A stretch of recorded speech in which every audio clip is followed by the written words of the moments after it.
हजरत अय्यूब अलैहिस्सलाम को अल्लाह ताला ने हर तरह की नामतों से नवाजा था। माल व दौलत और औलाद के बावजूद अल्लाह की बहुत इबादत करते थे। शैतान को हजरत अय्यूब अलैहिस्सलाम की इस इबादत गुजारी पर हसद हुआ। शैतान ने अल्लाह के हुजूर ये दावा किया कि वो इसलिए आपकी इबादत करते हैं क्योंकि आपने उन्हें सब कुछ दे दिया है। अगर ये नामतें छीन जाएं तो वो शुक्र गुजारी छोड़ देंगे। अल्लाह ताला ने अपने नबी के सब्र और इखलास को साबित करने के लिए शैतान को आप अलैहिस्सलाम के माल और औलाद पर अख्तियार दे दिया ताकि दुनिया देख ले कि अय्यूब अलैहिस्सलाम की बंदगी माल की वजह से नहीं बल्कि अल्लाह की मोहब्बत में है। पहले शैतान ने आप अलैहिस्सलाम के तमाम मवेशी और गले के गोदाम तबाह कर दिए। शैतान मुख्तलिफ भैंस बदल कर आपके पास आया और दिखावे के लिए अफसोस किया, लेकिन हजरत अय्यूब अलैहिस्सलाम ने फरमाया जिस अल्लाह ने दिया था इसी ने ले लिया। फिर शैतान ने उस इमारत को गिरा दिया जहां आपके बच्चे मौजूद थे। इसके बाद हजरत अय्यूब अलैहिस्सलाम एक ऐसी शदीद बीमारी में मुब्तला हुए जिससे जिस्म पर आबले पड़ गए थे। वफादार बीवी ने इस मुश्किल वक्त में आपकी बेहद खिदमत की। शैतान ने लोगों के दिलों में ये बात डाली कि अय्यूब अलैहिस्सलाम से मुआज़ अल्लाह कोई बड़ा गुनाह हुआ है जिसकी वजह से ये अजाब आया ताकि आप अलैहिस्सलाम तन्हा हो जाएं।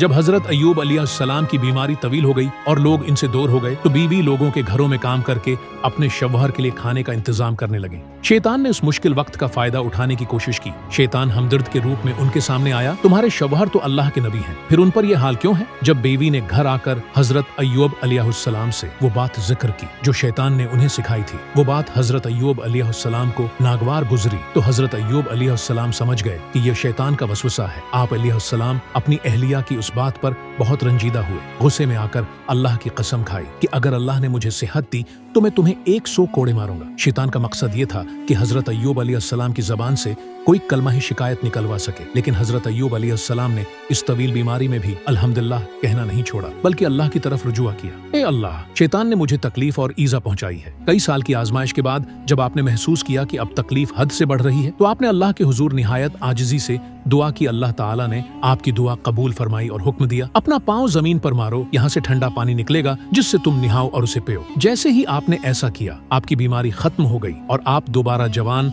और तंदुरुस्त हो गए। अल्लाह ने आपको पहले से भी ज्यादा माल और दौलत अता की और आपकी औलाद भी दोबारा अता फरमाई। जब हजरत अय्यूब अलैहिस्सलाम की आजमाइश खत्म हुई और अल्लाह ने उन्हें शफा दी तो वो अपनी कसम की वजह से परेशान थे। वो अपनी वफादार बीवी को सजा नहीं देना चाहते थे जिन्होंने इतने साल उनकी बेलौस खिदमत की थी। अल्लाह ताला ने कुरान मजीद में उसका हल बताया और अपने हाथ में सैकड़ों घास के तनकों का एक मिठा ले लो और उससे मार दो और अपनी कसम न तोड़ो। अल्लाह ने हुक्म दिया कि 100 घास के तनके लेकर एक बार हल्के से अपनी बीवी को मार दे। इस तरह उनकी कसम भी पूरी हो गई और उनकी साबरा बीवी को तकलीफ भी नहीं पहुंची। ये अल्लाह की तरफ से बीवी की कुर्बानियों का सलाह और हजरत अय्यूब अलैहिस्सलाम के लिए एक रियायत थी।